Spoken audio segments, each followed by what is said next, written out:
దేశానికి కమ్యూనిస్టుల అవసరం ఎంతైనా ఉందని సిపిఐ రాష్ట్ర కార్యదర్శి ఎమ్మెల్యే కూనంనేని సాంబశివరావు అన్నారు.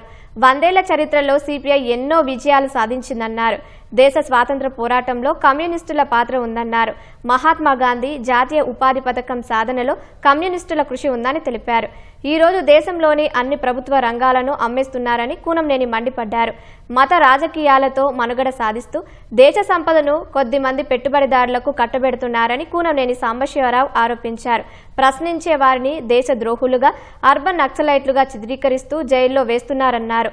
ఈ నెల 18న ఖమ్మంలో జరిగే సిపిఐ 100 ఏళ్ల వార్షికోత్సవ బహిరంగ సభకు లక్షలాదిగా ప్రజలు తరలి వస్తారని కూనంనేని సాంబశివరావు వెల్లడించారు. కమ్యూనిస్టులు లేకపోతే ఈ పాటికి బ్యాంకులు అయిపోయాయి, ఎల్ఐసి అయిపోయేది, రైల్వేస్ అయిపోయాయి, రక్షణ వ్యవస్థ అయిపోయేది, సింగరేణి కోల్ సెక్టార్ అయిపోయేది.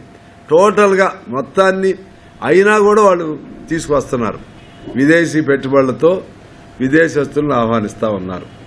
మరి వీటన్నిటిని ఎదుర్కొనే వాళ్ళు ఎవరు?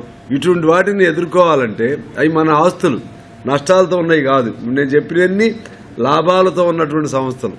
వీటన్నిటినీ ఆ విధంగా చేస్తూ ఉంటే ఎదుర్కోవాలంటే ఎవరంటే ఒక కమ్యూనిస్టులు.